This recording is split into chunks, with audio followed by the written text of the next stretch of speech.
Oh no. What'd I do? What'd I do? I did something. Oh, okay, good. Oof.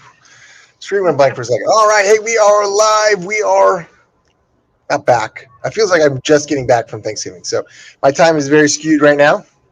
It's all blending together. I can't believe it's the end of 2021 and we'll be starting 2022. It flies. All right. And so today we're going to be talking about something that we see commonly, or at least I do, but I'm sure you do as well, Heather. Emotional regulation concerns and issues, right? And you know, school goes up a little bit, then we have a little plateau, and then the end of the year it seems to jet rocket, right to the moon, and kids are kind of struggling. But that's okay. We know why. We can help, and so let's jump into this. Um, Heather, would you say predominantly that we start seeing a lot of emotional dysregulation this time of year? Oh yes. um, you know, Understatement. holidays. Yeah, I mean, holidays are stressful. I mean, there's as if we need research to tell us this, but there's plenty of research that shows that it is extremely stressful. And before we even get to the holidays, depending on the age of your kids, they're also having finals and Yeah. other things. And it's Star like, testing. yeah, am I going to pass the semester? I mean, we talk about the holiday stress, but there are things leading up to that, and we always talk about how parents are the safe harbor for their kids, and the holidays are stressful for parents.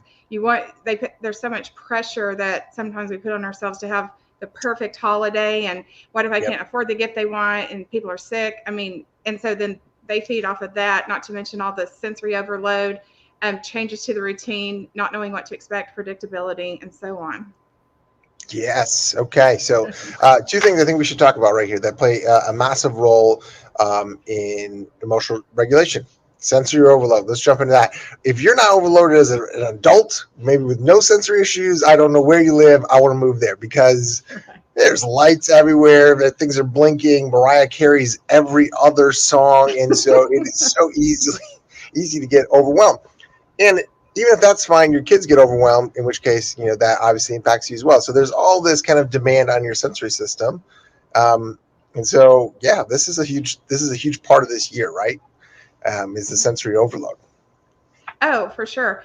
I mean, even things that kids look forward to, like lights, they Yeah. may be sensitive to light, especially if they're flashing. I mean, that could seizure disorders. Even without that, it can be a sensory thing. And Yep. music, loud parties, people laughing, bigger crowds. They're used to maybe three or four people in the house, and now you have a house full of people, or you go visit somewhere. Equilibrium issues in the car, driving. A lot of our kids have motion sickness that's invisible because they don't actually have a physical, like, you know the word Manifestation of vomiting, it. or anything like that, but it doesn't mean they don't get really dysregulated in the car. They're Very true. different foods.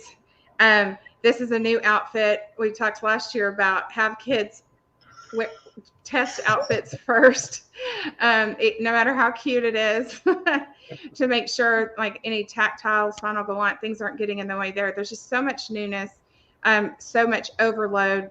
They so badly. Adults need this too. Quiet time before, during, and after big events. 100%. Um, and I think that's one of the things that I've been encouraging parents the most over the past couple of years is just, hey, look, and I understand last year was a little bit different, but this year I think seems everything's fairly back to normal. There may be some discrepancy there, but for the most part, everybody's going around. There's lights everywhere. People are gathering together, and so um, thinking back when I was growing up, like, I love Christmas, right? I could see all my cousins, my aunts, uncles, good food, but for 2 days later, I'm pretty sure, like I was just a mess, just emotionally, right? I just remember my mom always say, "You're tired," But looking back, I mean, that you're just exhausted, right? You just running on fumes, toys and candy and whatever else you're doing and having, and it's just exhausting. And so, one of the things I'm encouraging parents to do is, even if it's in the middle of a party, right? Like if I need to step away, if I'm overwhelmed, give them that privilege. Tell them, not it's not privilege, but give them that ability, right, to step out and take some time for themselves because it's a lot. It is. One of the things I think is less intuitive than the sounds and the foods and the lights is Aunt Sally really wants to give a big old bear hug to your son or daughter, yeah, and they may have body awareness, proprioception issues, and that may overwhelm them. And then if we say hug Aunt Sally, because you don't want to hurt Aunt Sally's feelings, but that can be an overload. We want, for so many reasons, not just sensory, but even thinking in terms of safety. We want kids to have some say in being able to protect their bodies. Aunt Sally's not doing anything wrong, but it's not necessarily meeting the needs of this child. And so having conversations about that and so many other things is really good up front, so they understand why they're not being rude if they don't want to. And we want to give some empowerment to kids. That can give the wrong message that whatever an adult tells me to do that pertains to my body, I do it. So even on a more serious note, there are other layers there besides just the sensory. Yeah, and we love Aunt Sally, but she's wearing a lot of perfume, and then there's all sorts of you just combine the body awareness and the touch and the smell, and it can be we can take that rocket ship up pretty quickly there. So I love what you pointed out there, though, is let's, whether we make the family wear, which I'm always a big fan of, hey, Jimmy has some sensory issues, he's excited to meet you all, but maybe he doesn't need to give everybody a hug right away, or we'll encourage it, but if he's not ready at this point in time, I just want you to know it's nothing personal, right? Like it has nothing against Aunt Sally. It's just we're all at our own place and what we need at that moment. So, but I think prepping the family for that is always a good idea, because having that conversation, not when it's happening, but a week before, 2 weeks before, is a lot easier and gives them time to process that all, right? So yeah, definitely. I did a whole show, in case anybody wants to check it out, about how to have difficult conversations with your family around the holidays pertaining to your kids' struggles, whether they're focus, behavior, emotion, sensory. A lot of those are balled up together. If you want to check it out, you can go back just a couple of weeks, because I talk about different talking points and how to address those things. And if you're uptight about knowing about family dynamics and things that might happen, that stress in you again is going to, that's a natural human response. But how can kind of find a good place on that for your well-being as well as for the kids? 100%. I was going to say, if you, okay, so they can find it at the Hidden Churn and on your other pages, correct? Which are? Yes. Brain Balance of the Woodlands, Katy, Mansfield, and South Lake. So go back, find that. If Heather, if you have an opportunity, if you could put that in the link, but I know you're real busy. So if she does, she'll put it in there. Otherwise, just go back a few weeks and you'll find it. And you need to follow those pages anyways, because there's a lot of good content on there. So go follow them anyways. So, all right. So yeah, giving them empowerment, right? By allowing them to say, hey, you know what, Jimmy, if you're feeling overwhelmed, if there's too much sight and sound and smell and all this other stuff, let's bring a coloring book for you, and you can go in a different room and color, whatever you may want to do. There's all sorts of different things you can do, and you need to personalize that for each kiddo, right? The second thing I like to encourage, and it's difficult to do, I get it, especially if you're traveling and doing other things, but is trying to stick as close to a routine as you can, right?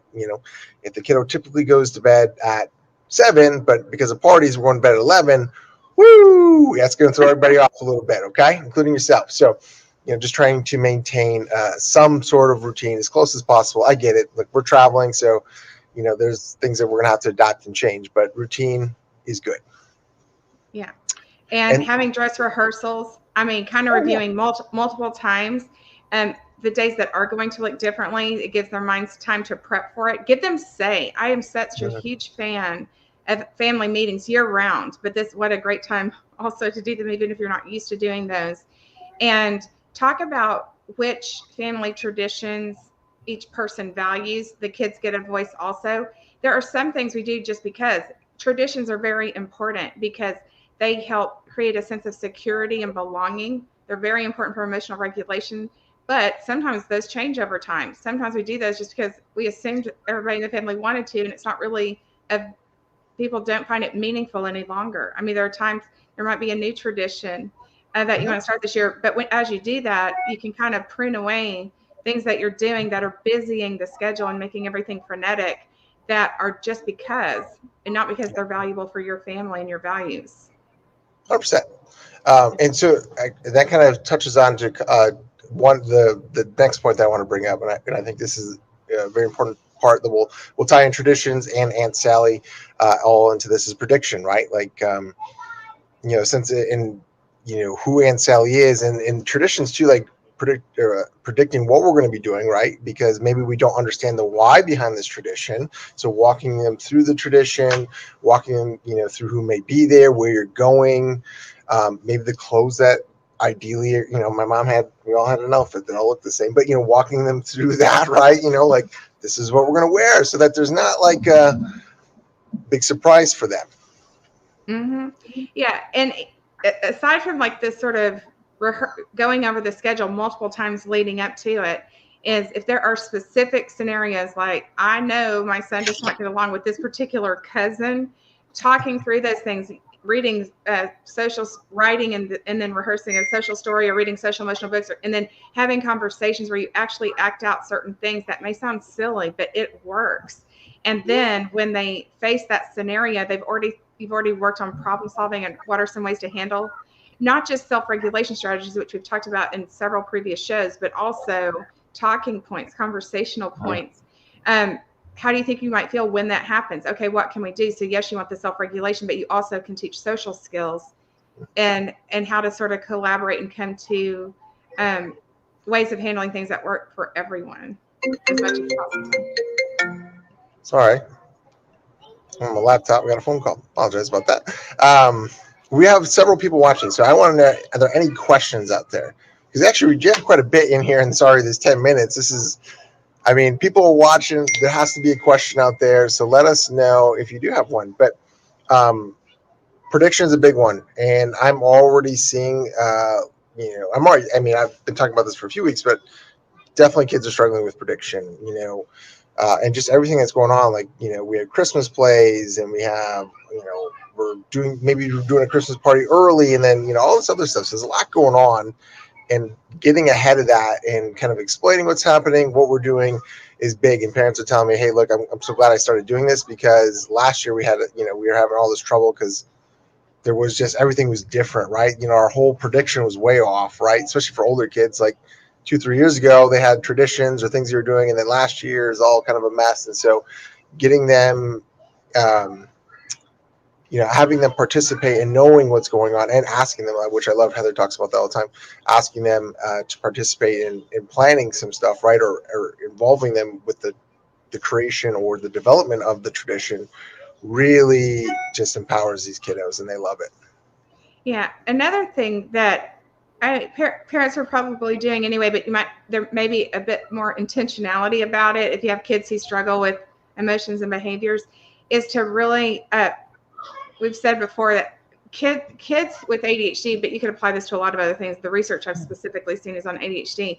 By the time they're 12, kids with ADHD have received approximately 20,000 more negative messages than their neurotypical peers.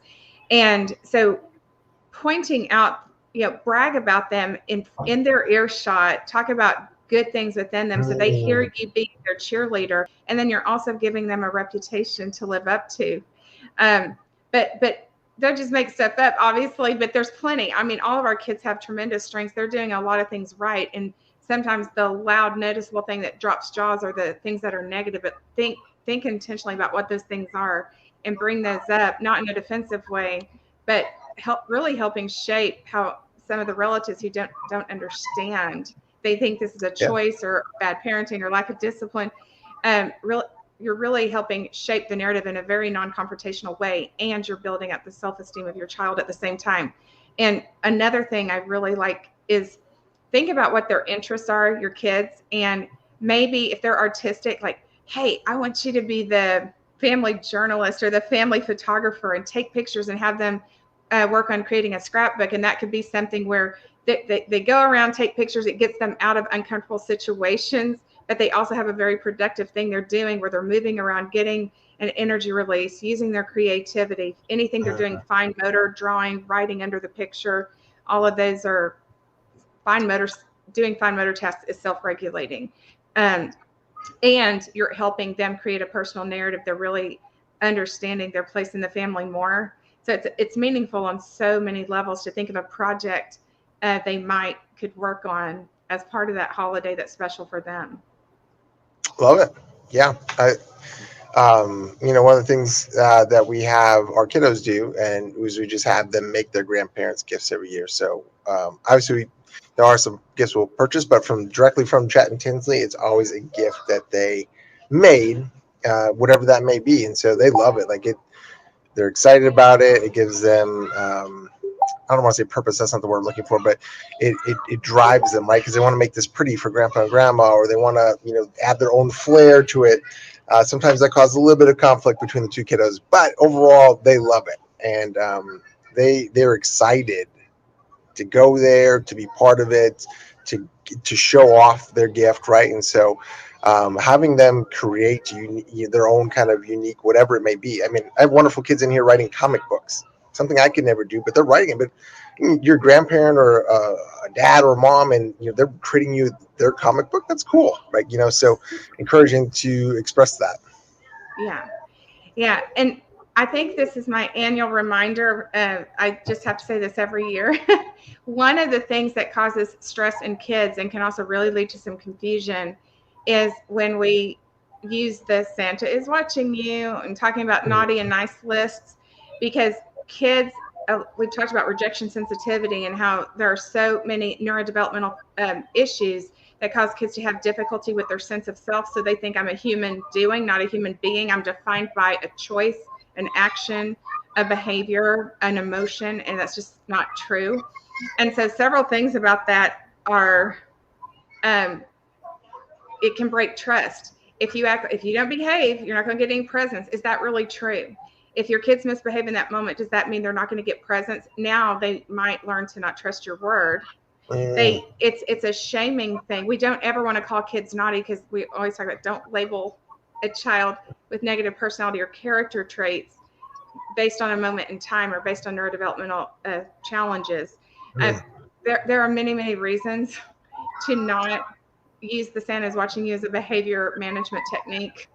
Yeah, so many. 100%.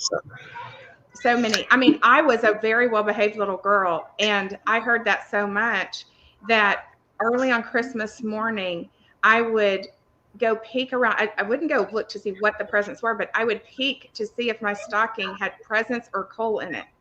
And I was a very well-behaved girl, but I was scared because I thought, how much is in it? Like, what if I got mad one time? Does that mean I don't get it? It really can create. And then I didn't even have anxiety disorder or anything like that. So you could just multiply that with what happens, or the same thing. Sometimes we, Elf on the Shelf is sometimes used for that. There's fun ways to do some of those things, but I wouldn't use it as like a kind of a threat or a behavior management technique, Yeah, so we do have Elf on the Shelf. We have one at home, and then we have one here. And we let the kids name it, and the elf gets into funny scenarios, but we don't use it although my kids do know that, though. So they've picked it up somewhere. So we're trying to discourage that without, causing conflict. But, we don't bring it up like Santa's watching you. You're not going to get gifts if you're naughty. We just, hey, where's the elf today? What's he doing? Right. Like, what kind of mischief did the elf get into? Sort of deal. And you can make it a lot of fun. And I'll tell you what, our kids, Chet and Tinsley, they love it. Like, they think it's hilarious. So I love that idea. I mean, that's humor and just like a fun game, but it's not the elf is going to report to Santa. Those are just two different things, Yeah. Right. Yeah. So they love it. And he's a little mischievous sometimes, but it's just a fun time. And every morning they're looking forward to what did the elf do, last night, or what kind of trouble did he get into? So lots of fun. You can make it and you can use it to open doors, why did the elf do that? Or, all sorts of different things. This year, we're just making it fun and, lighthearted. But maybe next year we can use some, why did the elf get into all this other stuff? Who knows? I'm just throwing out ideas, but we don't use it as a negative. Right. Yeah. I mean, everything has context, and it's not like, don't ever talk about, Correct. It's just like, just thinking about things that may not be intuitive. I know that's a really popular behavior management thing in December. I always wonder why I didn't get coal. You know what I mean? I've wondered that too. No, I'm just kidding. Just kidding. Oh, it's pretty nice this year, but yeah. Anyway, Santa's okay. So forgiving. yes, forgive me. Yeah. All right. So we talked about a lot here. I think this is great. Any last things that you want to touch on as far as the season and emotional regulation? Just to be sure to go prepared if you are traveling, having a favorite blanket, teddy bear, pillowcase, some healthy snacks. Y'all know the combination between food sensitivities, inflammation in the body from an overabundance of, yes, most people are going to have things that aren't on their typical diet right now, but within reason, just being prepared and thinking ahead and how much of the fray can kids avoid, like as far as like going to the mall and shopping with parents. What else can they do? Can they be a gift? And if they do need to be there, make them your helper, give them purpose, not something to focus on that kind of gets them out of just getting overwhelmed with the fray. Love it. That's fantastic. That's great advice.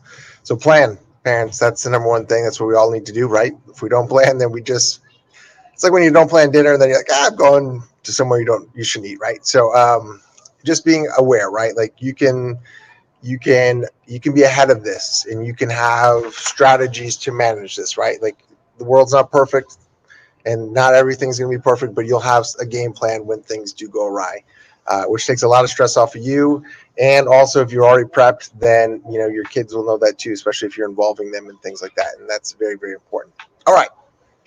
Heather has an amazing podcast, and you need to go back and watch the one about communicating with family members a few weeks ago.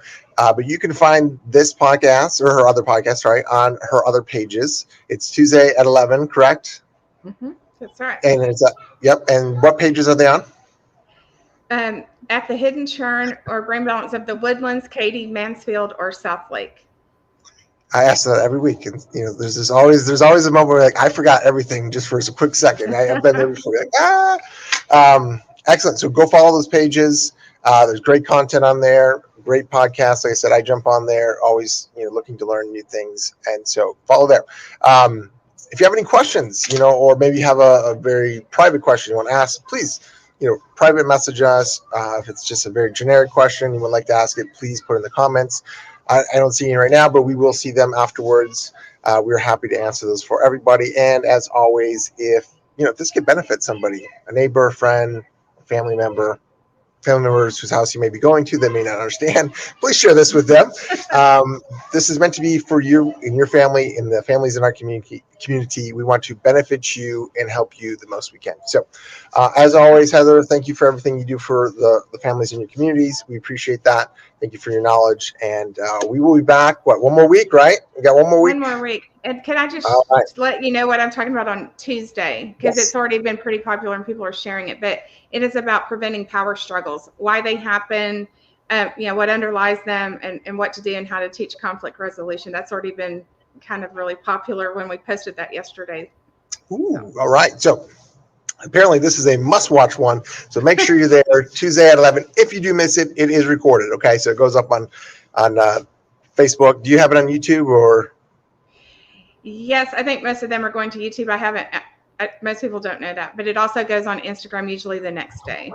There you go. Look at it. So you can find it. It'll be there. Okay. So if you can't make it live, make sure you jump on. And as always, ask questions.